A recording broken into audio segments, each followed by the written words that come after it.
ഒരു short time പ്രോഫിറ്റാണ് അവരുദ്ദേശിക്കുന്നത് എങ്കിൽ ആ ഷോർട്ട് ടൈം പ്രോഫിറ്റ് കിട്ടിക്കഴിഞ്ഞ് കഴിഞ്ഞാൽ അവർ പ്രൊഡക്റ്റ് ക്വാളിറ്റിക്ക് അത്ര ഇമ്പോർട്ടൻസ് കൊടുക്കില്ല.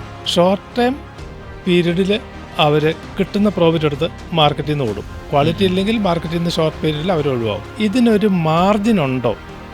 ആ മാർജിൻ നമ്മൾ എക്സ്പെക്റ്റ് ചെയ്ത് പ്രോഫിറ്റിലെത്തുന്നുണ്ട്. ഒരു ബിസിനസ്സിൻ്റെ സക്സസ്സിൽ ഏറ്റവും ഇമ്പോർട്ടൻ്റ് ആയിട്ടുള്ള പോയിൻ്റ് എന്ന് പറയുന്നത് മാർജിനെ പറ്റി നിശ്ചയമുണ്ടായിരിക്കുക. അത് എന്നെന്നും ഇവാലുവേറ്റ് ചെയ്തുകൊണ്ടിരിക്കുക. അത് വളരെ ഇമ്പോർട്ടൻ്റ് ആയിട്ടുള്ള ഒരു കാര്യമാണ്. ഈ കോസ്റ്റിനെ പറ്റി, ആ കോസ്റ്റിലെ ഓരോ എലമെൻറ്റിനെ പറ്റി ക്ലിയറായി അനലൈസ് ചെയ്ത് അത് എവിടെയാണ് കൂടുന്നത് എന്ന് കൃത്യം മനസ്സിലാക്കുകയാണ് എങ്കിൽ ആ മാർജിൻ കുറയുവാണോ കൂടുവാണോ, ഇത് ചെയ്യാനായിട്ട് നമ്മുടെ ബിസിനസ്സുകാർ അല്പം അശ്രദ്ധ കാണിക്കുന്നുണ്ടോ എന്നൊരു സംശയമുണ്ട്. അങ്ങനെ അശ്രദ്ധ കാണിക്കുന്നുണ്ടോ എങ്കിൽ അവിടെ ചിലപ്പം പരാജയത്തിനുള്ള ഒരു സാധ്യതയുണ്ട്.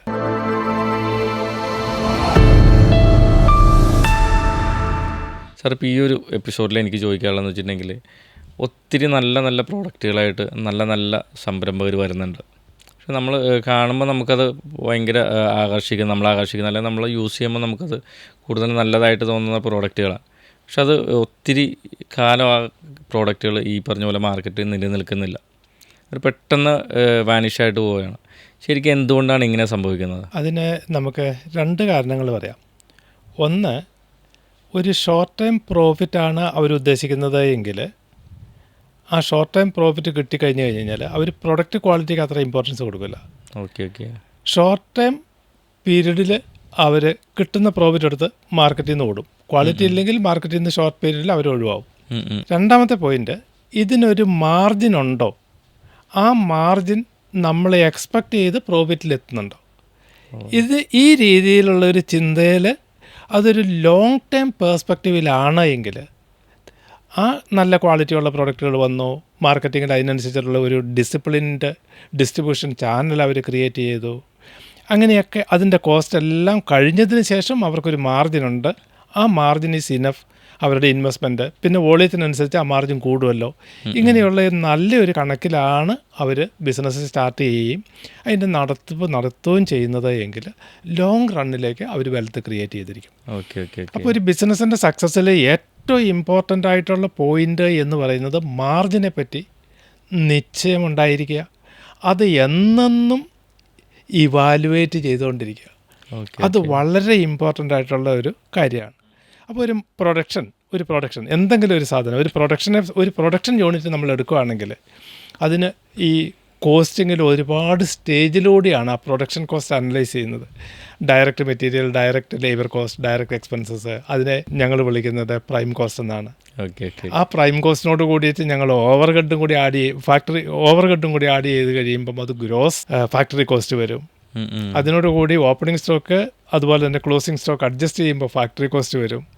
ആ ഫാക്ടറി കോസ്റ്റിൻ്റെ കൂടെ അതർ ഓവർഹെഡുകൾ, അത് റിസർച്ച് ആൻഡ് ഡെവലപ്മെൻറ്റ്, അങ്ങനെയുള്ള അതുപോലെ തന്നെ പാക്കിങ്, അതുപോലെ തന്നെ administrative expenses related to production, ഇതെല്ലാം കൂടി ആഡ് ചെയ്ത് കഴിയുമ്പോൾ നമുക്ക് കോസ്റ്റ് ഓഫ് പ്രൊഡക്ഷൻ കിട്ടും.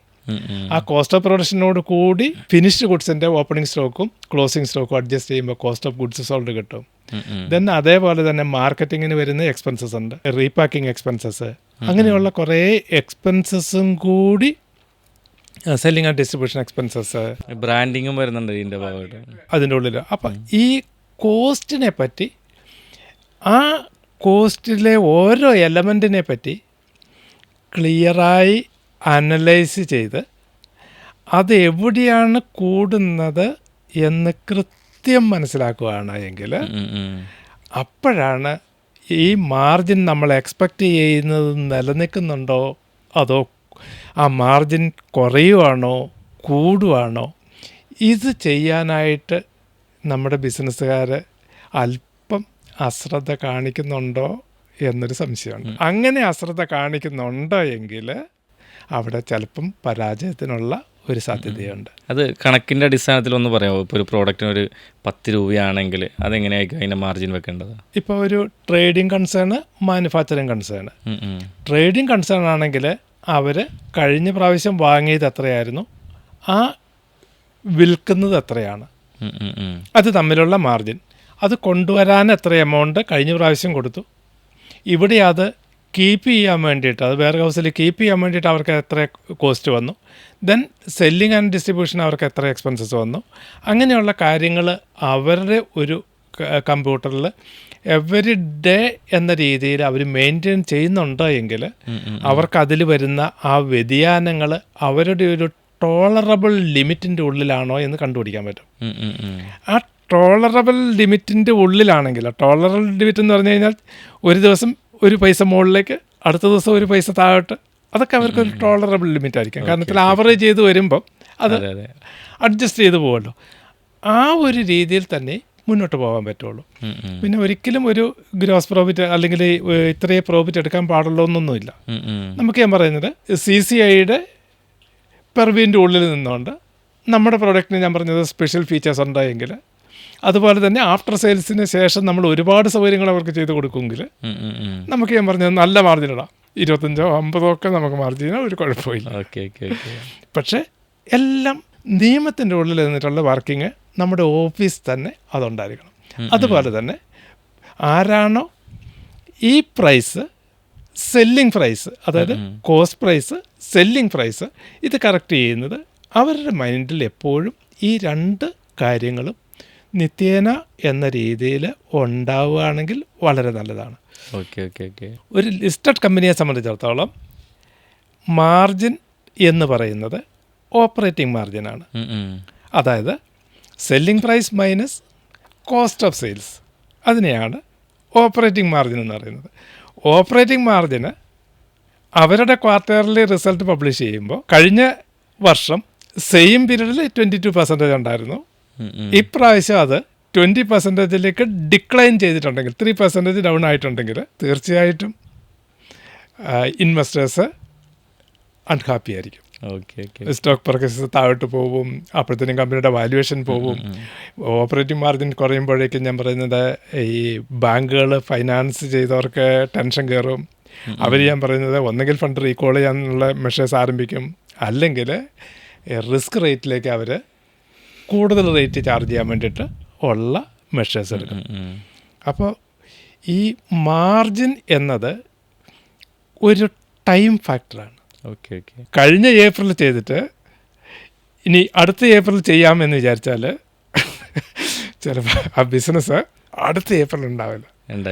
എവരി ഡേ അതാണ് ആ ടൈം ഫാക്ടർ. സാറിൻ്റെ ഓർഗനൈസേഷനിലേക്ക് ഈ ഒരു മാർജിനുമായിട്ട് ബന്ധപ്പെട്ടിട്ടുള്ള ക്ലയൻറ്റുകൾ വരികയാണെങ്കിൽ നമ്മൾ എന്തൊക്കെ നിർദ്ദേശങ്ങളാണ് കൊടുക്കുന്നത്?